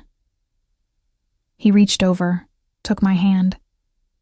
"If anyone makes you uncomfortable, we leave. No questions, no explanations. We just go. You can't leave your family dinner because someone made me uncomfortable. Watch me." The certainty in his voice steadied something in my chest. The Romano family estate was in the hills outside the city, a sprawling villa that managed to be both fortress and home. Security at the gates recognized Giacomo's car, waved us through without stopping. "You grew up here," I said, taking in the manicured grounds. "Until I moved to the city penthouse 5 years ago. My parents still live here. Alessandra has an apartment in the guest house." He pulled up to the main entrance. "Ready?" "Not even slightly." "Perfect. Me neither." He came around to open my door, offered his hand. I took it, feeling the calluses against my palm, the same hands that commanded empires and made perfect breakfast omelets and held centuries-old manuscripts with reverence. Giuseppe and Paola Romano waited in the entrance hall, him tall and silver-haired with Giacomo's same intensity, her elegant and warm with Alessandra's smile. Behind them stood what appeared to be half of extended family, and several people I assumed were business associates. "Papa, Mamma," Giacomo said, his hand firm at the small of my back. "This is Giulia Ferretti." I extended my hand, channeling every ounce of confidence I'd learned from years of presenting restoration proposals to skeptical museum boards. "It's a pleasure to meet you both. Thank you for inviting me." Giuseppe's handshake was testing, not crushing, but firm enough to gauge strength. "Ferretti," From Tuscany? My family owns a bakery outside Florence. Small operation, but we've supplied regional restaurants for 3 generations. Honest work. He studied me with the same assessing look his son had perfected. And you're a restorer. Books and manuscripts. Yes, I specialize in medieval and Renaissance texts, though I work with volumes from any period that need attention. Paola stepped forward, taking both my hands in hers. And you've been seeing our stubborn son for how long? 3 months, I lied smoothly, using Alessandra's timeline. We met when he asked me to assess a manuscript from his grandfather's estate. 3 months and we're only meeting you now? Paola shot her son a look. Giacomo, you're terrible at sharing good news. I wanted to be sure Giulia could tolerate the family before subjecting her to full Romano scrutiny, he said dryly. Smart man. Paola linked her arm through mine, leading me toward what appeared to be a formal dining room. Come, tell me everything. Giacomo's been impossible about details. The dinner was exactly as complicated as I'd feared. 20 people at a table that gleamed with crystal and silver, courses that kept coming, and conversation that danced around business and family and subtle assessments of my suitability. I answered questions honestly, about my work, my family, how I'd met Giacomo. I asked questions too, showing interest in the family business ventures that were legitimate, steering conversations away from areas I didn't want to explore. And through it all, Giacomo stayed close. A hand at my back when we moved between rooms. A slight smile when I held my own against his cousin's probing questions about restoration ethics. A look that said you're doing perfectly when I caught his eye across the table. By dessert, I'd charmed Paola, earned Giuseppe's grudging respect, and won over most of the extended family. Only Angelo, Giacomo's head of security, who I recognized from his office, watched me with continued wariness. After dinner, Giuseppe pulled Giacomo aside for private conversation. I found myself on the terrace with Paola and Alessandra, looking out over city lights in the distance. You're good for him, Paola said suddenly. I haven't seen Giacomo this relaxed in years. We're still getting to know each other, I said carefully. But you're serious about him. I can see it. She patted my hand. Good. He needs someone who doesn't want him for his name or his money. Someone who sees the man underneath all the complications. Guilt twisted in my chest, because I did see that man. But she didn't know the relationship was less than a month old and built on her daughter's well-intentioned lies. When Giacomo returned, his expression was unreadable. Papa wants to meet with you tomorrow. Just you. Why? To discuss your intentions regarding his son, I imagine. He smiled slightly. He's old-fashioned about these things. Giacomo, you don't have to go. I can tell him it's too soon for that conversation. I thought about walking away, about ending this before the lies compounded into something unrecoverable. But I also thought about Paola's words, about Giacomo's careful protection of me all evening, about the fact that somewhere in the last month, this had stopped being entirely fake. I'll meet with him, I said. Tomorrow afternoon, 2:00. He looked surprised. You're sure? Not even slightly, but I'm doing it anyway. That night, he drove me home, walked me to my studio door. Under the streetlight, he said, You were incredible tonight. Perfect. I was terrified and lying through my teeth about timeline. But you were yourself. That's what mattered. He cupped my face. Thank you. For doing this. For giving me a choice I didn't think I'd have. Don't thank me yet. Your father might see right through me tomorrow. Even if he does, you gave me tonight. That's worth whatever comes next. He kissed me goodnight. Longer, deeper than the restaurant kiss. Tasting like promise and complication, and the dangerous addictiveness of playing with fire while pretending not to feel the heat. The next afternoon, I returned to the Romano estate. This time, Giuseppe met me alone in his study, all wood paneling and leather and the kind of quiet authority that came from decades of wielding power. "Sit," he said, gesturing to a chair across from his desk. I sat, hands folded in my lap, channeling the composure that had gotten me through countless difficult conversations with clients. He studied me for a long moment. "My son is in love with you." The words hit like physical impact. "Sir, I don't think..." I've known Giacomo for 34 years, raised him, trained him, watched him become the man he is, and I've never seen him look at anyone the way he looks at you. Giuseppe leaned back in his chair. "So I have one question. Are you in love with him?" Truth. That's what he was asking for. Not timeline, not pretense, just the one thing that mattered. "I'm falling," I admitted quietly. "I didn't plan to. But yes, I'm falling in love with your son." He nodded slowly. "Then I'll be direct. My world, my family's business comes with complications, dangers, expectations. If you commit to Giacomo, you commit to all of it. Can you handle that?" "I don't know," I said honestly. "I'm still learning what all of it means, but I'm willing to try if he is." "Good, because my son deserves someone brave enough to try rather than someone convenient enough to fit." He stood, extending his hand. "Welcome to the family, Julia, officially or otherwise." I shook his hand, feeling the weight of what I'd just agreed to settle onto my shoulders like one of my centuries-old manuscripts, precious, fragile, requiring careful handling to preserve. When I left that study, I texted Giacomo.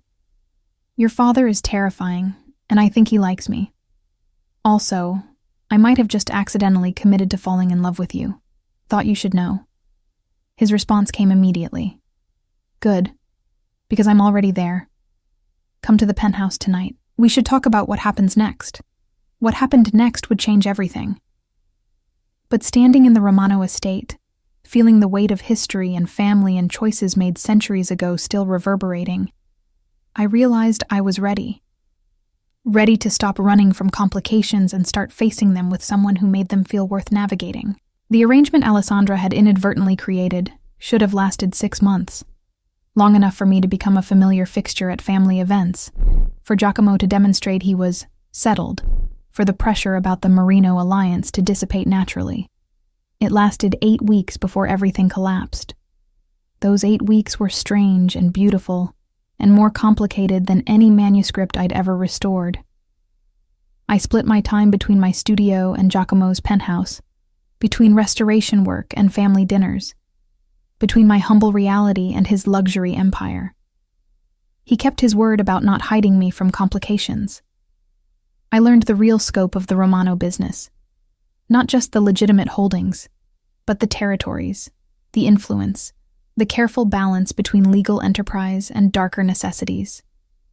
He walked me through it with brutal honesty, giving me chances to leave before I was in too deep. I stayed anyway. In return, I showed him my world. The painstaking precision of restoration, the satisfaction of making broken things whole again, the way history lived in paper and ink and leather. He'd appear at my studio with coffee, sit quietly while I worked, ask questions that showed he understood the craft behind the art. We attended family gatherings where Paola fussed over me and Giuseppe assessed me with continued approval. We went to galas where I wore borrowed dresses and learned to navigate conversations about art and business and carefully coded threats. We spent quiet Sundays in his penthouse where I cooked simple meals and he read while I worked, and it felt almost normal. Almost. Because beneath the surface, 2 problems were growing. First, I was actually falling in love with him. Not the performance version, not the arrangement, the real man who made perfect espresso and listened to me explain paper fibers and looked at me like I was the most interesting mystery he'd ever encountered. Second, someone didn't want us together. The signs started small. A photographer outside my studio, too interested in my comings and goings. Questions from clients about my connection to the Romano family. A break-in at my studio where nothing was stolen but everything had been carefully searched. Someone's investigating you, Angelo told me bluntly after the break-in. He'd started appearing outside my studio, Giacomo's gift of security I couldn't refuse. Trying to find dirt, leverage, anything that could be used against the boss. Who? Working on that, but you need to be careful. No more walking home alone, no more predictable routines. I told Giacomo that evening, sitting in his office while he worked late. He didn't look surprised, just tired. I was hoping we'd have more time before this started. Before what started? The pressure, the attacks, the systematic attempts to break what we're building because it doesn't fit the plan certain people had for my future. He set down his pen, met my eyes. This is what I meant about complications. My choices affect more than just me. So what do? We have options. He stood, moved to the window. I can announce publicly that we're serious. Make it clear you're not going anywhere, which might make you more of a target, but also more protected. Or we can end this now, before you're pulled deeper into something you never asked for. You want to end it? I want you safe. He turned to face me. But I also want you with me. Those two things might be incompatible. I thought about walking away, about returning to my quiet life, where the biggest danger was paper cuts and the worst complication was a difficult binding repair. I'm not leaving, I said, but I'm also not hiding. Whatever announcement you need to make it. I'm done pretending this is temporary. Relief washed across his face. You're sure? Completely terrified and completely sure. I stood, closed the distance between us. Someone needs to teach you that not everything in your life has to be a calculated risk. You're the biggest risk I've ever taken. Then let's make it worth it. He kissed me, and it felt different than before. Not tentative or exploratory, but claiming. A line being crossed from performance into reality. The announcement went out 3 days later through official channels. Giacomo Romano was in a serious relationship with Giulia Ferretti, a book restoration specialist. The family was delighted. No further comment. The response was immediate and violent. My studio was vandalized, not with random destruction, but surgical damage. Tools broken, works in progress destroyed, clients' manuscripts deliberately ruined. Decades of reputation decimated in one night. I stood in the wreckage the next morning, Angelo beside me, trying not to cry at the loss. Not just money, though that was devastating, but trust. The sacred bond between restorer and client, shattered because someone wanted to hurt Giacomo through me. He arrived 20 minutes later, took one look at the damage, and his expression went arctic. Angelo, find out who did this. Already working on it, boss. Work faster. Giacomo turned to me, his voice gentling. Giulia, don't say you're sorry. Don't say you should have protected me better. Don't make this about guilt. I gestured at the destruction. Just tell me we're going to fix it. We will. I'll compensate every client personally. We'll rebuild your equipment, your workspace, everything. He pulled me against him, and I let myself lean into his strength. But right now, you're coming home with me. Not the penthouse, somewhere safer. I'm not hiding. You're not hiding. You're being strategic. There's a difference. He took me to a property I didn't know he owned, a restored farmhouse outside the city, isolated and secure. Alessandra was already there, having been moved the same day my studio was hit. They're escalating, she said bluntly. Whoever's behind this wants to prove you're a liability, Giacomo, that protecting Giulia costs too much. Then they've miscalculated. He was on his phone, issuing orders I only half heard. Because now I'm not just protecting her, I'm hunting whoever did this. Over the next week, the full scope of the Romano Empire became visible. Angelo and his team worked with efficiency that suggested this wasn't their first investigation. Giacomo made calls, called in favors, applied pressure through channels I didn't fully understand. I stayed at the farmhouse with Alessandra, working on what manuscripts I'd managed to save, trying not to feel like a prisoner in protective custody. "I'm sorry," Alessandra said one evening, the guilt written across her face. "This is my fault. If I hadn't lied to Papa—" "This would have happened anyway," I interrupted. "Maybe later, maybe differently, but anyone who got close to your brother would become a target. At least this way, we knew what we were walking into." "Did we, though? Did you really understand what you were agreeing to?" I thought about my destroyed studio, my compromised safety, the way my simple life had exploded into chaos. No. But I'm learning. The breakthrough came on day 6. Angelo appeared at the farmhouse with news that made Giacomo's expression shift from controlled fury into something colder. "It was Claudio Marino's daughter," Angelo reported. "Giovanna. She hired professionals to send a message about the broken engagement understanding." "There was no engagement understanding," Giacomo said flatly. "Her father led her to believe there was, that the marriage was agreed upon, just waiting for official announcement. When you started appearing publicly with Giulia instead." Angelo shrugged. "She decided to eliminate the competition." I felt cold. "She destroyed my studio because she thought we were engaged? She destroyed your studio because you represented everything she'd been promised and lost." Angelo pulled out his phone, showing surveillance footage. "We have her on camera directing the professionals. Enough for charges if you want to press them." "No charges," Giacomo said immediately. "We handle this internally." "What does that mean?" I asked. He looked at me, and I saw the man beneath the businessman, the one who'd been trained since childhood to solve problems with violence when necessary. "It means I'm going to have a conversation with Fabiano Marino about controlling his daughter's behavior. And if he can't, I will. Giacomo, this isn't negotiable, Giulia. She came after you because of me. That requires a response. A response, not a war. Trust me to know the difference." I did trust him. That was the terrifying part. I trusted this man who operated in a world where handling things internally meant something far different than legal recourse. The meeting with Fabiano Marino happened 2 days later, at a neutral location with both families' security present. I wasn't invited, but Alessandra filled me in afterward. "Giacomo was controlled," she said carefully, "but scary. Told Fabiano that any further action against you would be considered an act against the entire Romano family, that Giovanna needed to be sent away until she learned to manage her disappointment like an adult. And Marino agreed.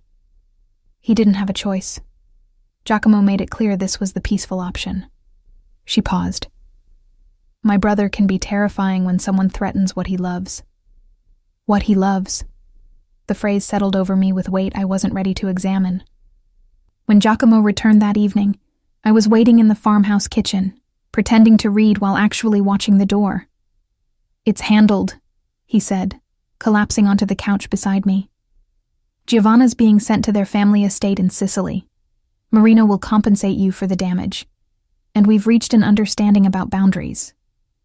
"What kind of understanding?" "The kind where everyone agrees that harming you would be terminally bad for their own health."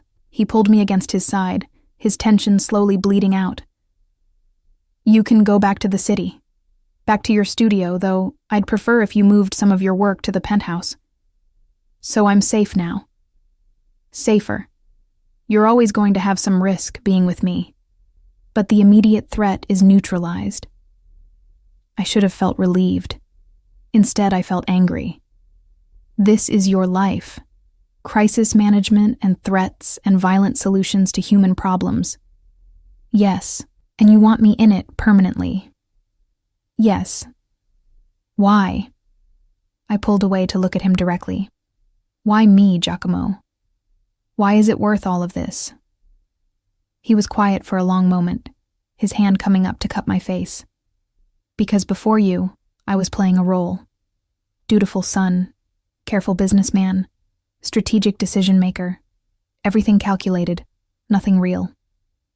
And then you crashed into my life wearing my robe and drinking my coffee and calling me paranoid to my face, and suddenly I remembered what it felt like to want something that wasn't part of the plan. I'm not some key to your personal freedom. No, you're the person who makes freedom feel possible. He kissed me softly. I know this has been terrifying. I know I've dragged you into situations you never asked for, but I'm asking now, clearly. Will you stay? Not because of arrangements or family expectations, but because you want to build something real with me. 3 months ago, I'd been a book restorer who kept to myself, avoided complications, and measured success in completed manuscripts. Now I was sitting in a guarded farmhouse with a man who'd just threatened violence on my behalf, choosing between safety and something that felt startlingly like love.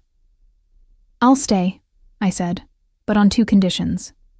Name them. First, you don't make decisions about my safety without consulting me. I'm not fragile and I'm not helpless. If we're partners, we act like it. Agreed.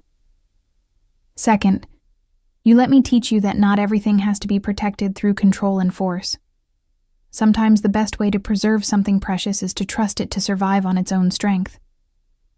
He smiled, understanding the metaphor. Like your manuscripts. Like everything worth keeping. We stayed at the farmhouse for 3 more days, using the forced isolation to figure out what we actually were when stripped of performances and family expectations. We talked through boundaries and fears and the practical logistics of merging 2 completely different lives. And somewhere in those conversations, the fake arrangement Alessandra had created became the real relationship neither of us had planned for. When we finally returned to the city, my studio was restored. Better equipment than I'd had before. Improved security. A formal apology from Fabiano Marino delivered through lawyers. But the most significant change was the small apartment Giacomo had secured in the building next to his penthouse. Your space, he said, handing me keys. So you can work without my world constantly intruding, but close enough that I can bring you coffee when you're working late. It was the perfect compromise between independence and connection. That night, lying in his bed with the city lights painting shadows across the ceiling, I said, Your father asked me 8 weeks ago if I was falling in love with you. What did you tell him? That I was, past tense, uncertain. I turned to look at him. But I'm not falling anymore, Giacomo. I'm there, completely terrifyingly there. His arms tightened around me. Good.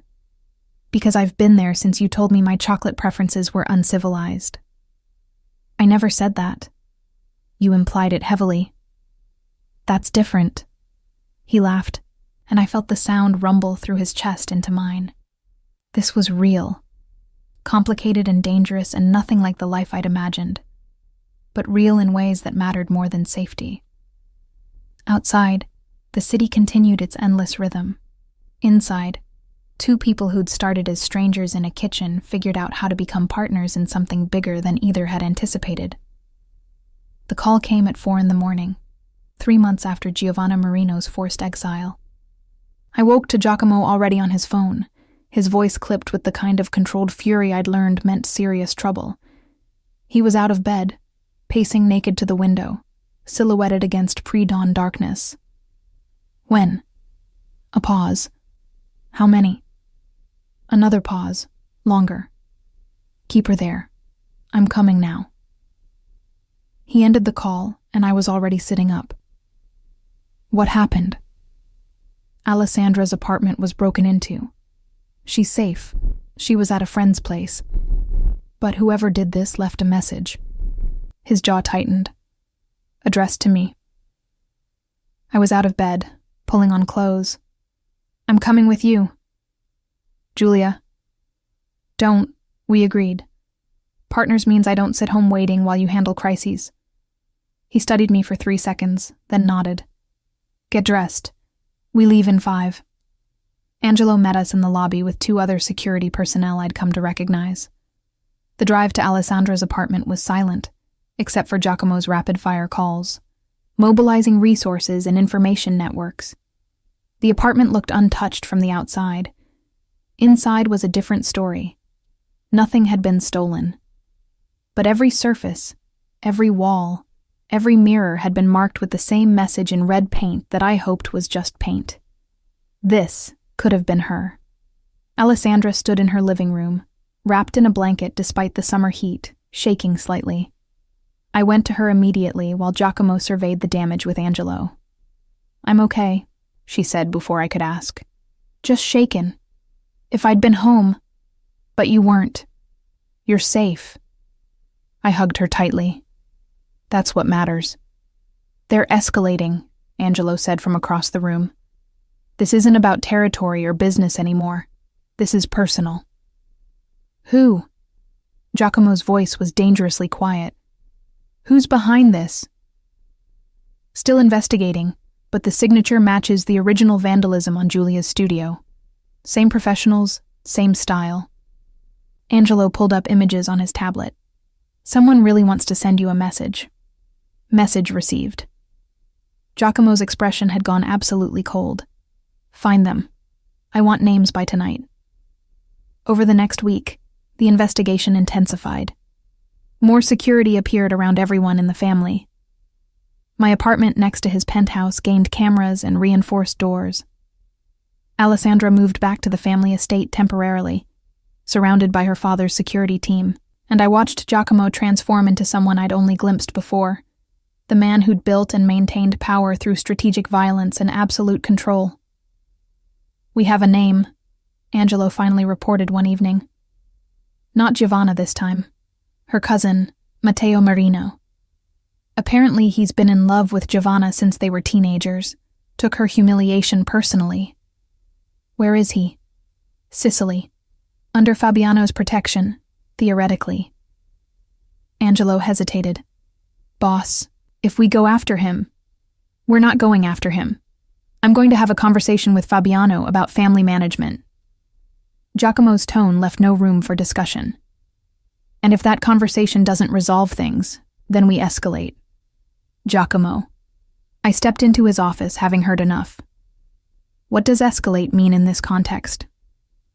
He looked at me, and I saw the weight of 15 years of this life in his eyes.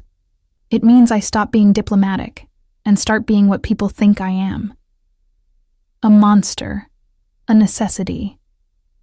He moved to pour whiskey, offered me a glass I declined. "This is why I wanted you to understand what being with me meant, Giulia.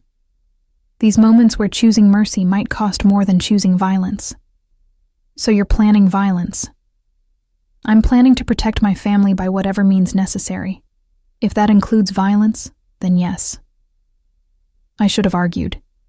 Should have tried to convince him there were legal, civilized, non-violent solutions. But I'd spent 3 months learning his world. I knew how inadequate legal solutions were when family honor and blood feuds entered the equation. "Then I'm going with you." "Absolutely not." "Partners. Remember? You don't face this alone. This isn't a negotiation. You're not walking into a situation that could turn violent." "Fine. Then I'll wait here while you potentially get yourself killed, proving a point about family protection." I crossed my arms.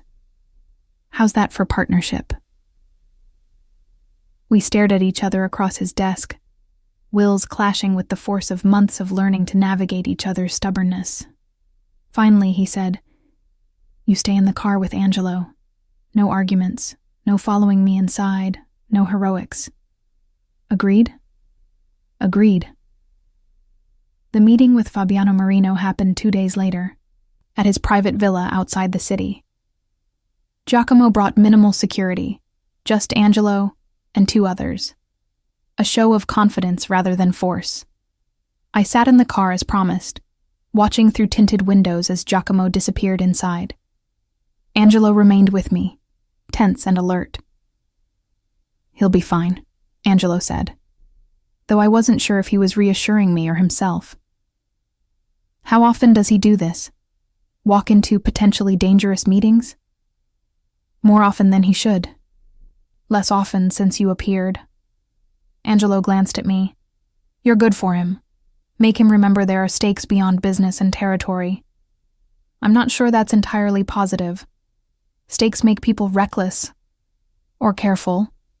Depends on the person. We sat in tense silence for 40 minutes. Then voices, raised, angry, coming from inside the villa. Angelo's hand moved to his weapon, his body coiling with readiness. But then Giacomo appeared, walking calmly out of the villa with his security. Not running, not fleeing, just walking with the measured pace of someone who'd gotten what he came for. He slid into the car, his expression unreadable. Drive. We were 5 minutes away before he spoke again. Matteo Marino will be apologizing to Alessandra personally within the week. He'll also be compensating her for the trauma and property damage. And he'll be stationed in Sicily permanently, where Fabiano will ensure he learns to manage his romantic disappointments without threatening innocent people. And if he doesn't comply, I asked, then Fabiano loses access to 3 territories he currently enjoys through our family's goodwill. Giacomo's smile was knife-sharp. He'll comply. No violence. Not this time. But the threat was clear enough. He took my hand, lacing our fingers together.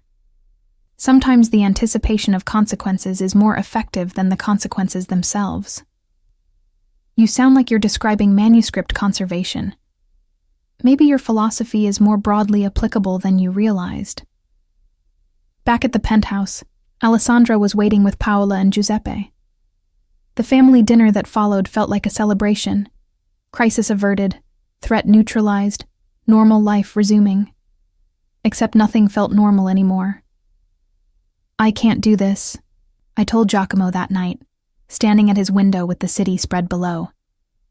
This life of constant threats and crisis management, and wondering if every knock on the door is another message written in paint or blood. I know. I turned to face him. That's it? Just, I know? What else can I say? You're right. This is my life. Has been for 15 years. Will be until I figure out how to exit gracefully. He moved closer, but didn't touch me. I can't ask you to accept that. All I can do is promise that I'll make it as safe as possible for you. Safe isn't the same as good, Giacomo. No, but it's what I have to offer. I thought about my manuscripts, about the hours I spent preserving broken things because they mattered, despite their damage. About the philosophy I'd just heard him quote back to me. What if you left? I asked quietly. What if you stepped away from the family business, built something completely legitimate? That's not possible. This empire doesn't have an exit door. Everything has an exit if you're willing to pay the price. I took his hands. You've spent 3 months showing me your world. Now let me show you mine, where success isn't measured in territories controlled, but in things preserved, where legacy means what you build, not what you inherit. You're asking me to walk away from everything. I'm asking if there's anything and everything that matters more than building something real with me. He was quiet for so long I thought I'd lost him. Then, my father built this empire, my grandfather before him. Walking away would be betraying generations, or honoring them by choosing something different, something better. It would take years. Selling off holdings, restructuring, ensuring the transition doesn't create power vacuums that lead to violence. Then we have time. Years to figure out how to build the life we actually want, instead of the one we inherited. He pulled me against him, his forehead resting against mine. You make it sound possible. You made falling in love with a mafioso sound possible. I'm just returning the favor. I'm not a mafioso. I'm a businessman with complicated family investments. You threatened Fabiano Marino in his own villa this afternoon. Diplomatically threatened. There's a difference. I laughed, the sound surprising us both. We're insane. Completely. He kissed me, soft and certain. But I'll do it. For you, for us, I'll find a way out. Not for me, for yourself. for the life you actually want instead of the one you've been told to want. What I want is you. Everything else is just logistics. The transition took 3 years. 3 years of careful divestment, strategic restructuring, finding reliable people to take over territories and holdings. 3 years of family arguments and compromises, and Giuseppe's grudging acceptance that his son was choosing a different path. 3 years of me building my own restoration business, expanding beyond my studio to teach workshops, consult for museums, publish research on medieval manuscript preservation techniques. We got married in the 2nd year, in a small ceremony that managed to honor both our worlds. Alessandra was my maid of honor, wearing a dress the color of old vellum. Giuseppe gave me away since my father's health didn't permit the journey, tears in his eyes that he pretended were about something else. By the 3rd year, Giacomo had transformed the Romano holdings into something almost entirely legitimate. Real estate without the territorial implications, import-export without the shadow dealings, investments that could be discussed in public without careful euphemisms. I kept 3 things, he told me one evening, showing me the final portfolio. The building with the restaurant where we had our first lunch, your studio building, because the rent you're paying yourself is criminal, and the farmhouse outside the city, because that's where we figured out how to be real. You're sentimental under all that careful control, only about you. He set aside the papers, pulled me into his lap. Giuseppe officially retired last month. Angelo's taking over as head of operations for what remains of the family business. And I'm now just a wealthy investor with excellent taste in wine and beautiful women. Just one beautiful woman, I hope. Just one. She's terrifying and stubborn and spends most of her time covered in book dust, and I've never wanted anything more. We moved between his penthouse and my studio, between family obligations and professional achievements, building something that belonged entirely to us. Alessandra flourished in the family business, revealing a talent for negotiation that made her father beam with pride. Paola divided her time between organizing charity events and plotting about grandchildren she didn't have yet. On our 3rd anniversary, I finished restoring the manuscript from Giacomo's grandfather, the one that had brought us together. The medical treatise was now museum quality, every page stabilized, every word legible, ready to be shared with researchers and historians. "It's perfect," he said, examining my work with the careful attention I'd taught him. "You made it whole again." Not whole. Better than whole. Honest about its age and damage, but preserved for centuries more of use. I traced the leather binding I'd reconstructed. Like us, really. Not hiding the complications, but building frameworks that support what matters. He pulled me into a kiss that tasted like cedar and promise, and the strange magic of 2 people who'd started as strangers in a kitchen, and chosen each other through crisis and chaos and complicated family dynamics. Outside his office window, the city spread in all directions, full of territory someone else now managed, full of power someone else now wielded. But inside, we'd built something smaller and infinitely more valuable. A partnership that didn't require protection because it was built on trust. A love that didn't need to be perfect because it was perfectly honest. A future that belonged entirely to us. "Do you regret it?" I asked. "Leaving the empire behind?" Every empire falls eventually. Better to walk away while choosing the successor than to be toppled by time or rivals. He smiled against my hair. "Besides, I found something better." "What's that?" "A woman who looked at my most dangerous self and decided I was worth restoring. Who saw potential beneath the damage and built frameworks to support what mattered." He tilted my face up to meet his eyes. "You preserved me, Julia. The way you preserve your manuscripts, with patience and precision and absolute faith that broken things can be made beautiful again. You were never broken, just underappreciated. I love you. I know. You've been showing me for 3 years. And I'll keep showing you for the next 60 if you'll let me." I kissed him, tasting the future in that contact, complicated and beautiful, and entirely ours. Built not on territory or tradition, but on choice. The choice to see past reputations to reality. To find love in unexpected morning encounters. To preserve what mattered and let everything else fall away. Because some things were worth protecting through any complication. And some people were worth choosing, again and again, every single day. Even when, especially when, they first appeared in your kitchen at dawn, looking dangerous and devastating and completely, perfectly wrong in all the right ways. Sometimes the most dangerous risks lead to the most beautiful rewards. Giulia and Giacomo's journey from a shocking kitchen encounter to building a life together reminds us that love doesn't ask permission. It transforms everything. Their story shows that even complicated beginnings can lead to extraordinary partnerships when two people choose honesty and courage over comfort. If this story touched your heart, show some love with a like. What would you have done in Giulia's place? Walked away from the complications, or taken the risk? Share your thoughts below.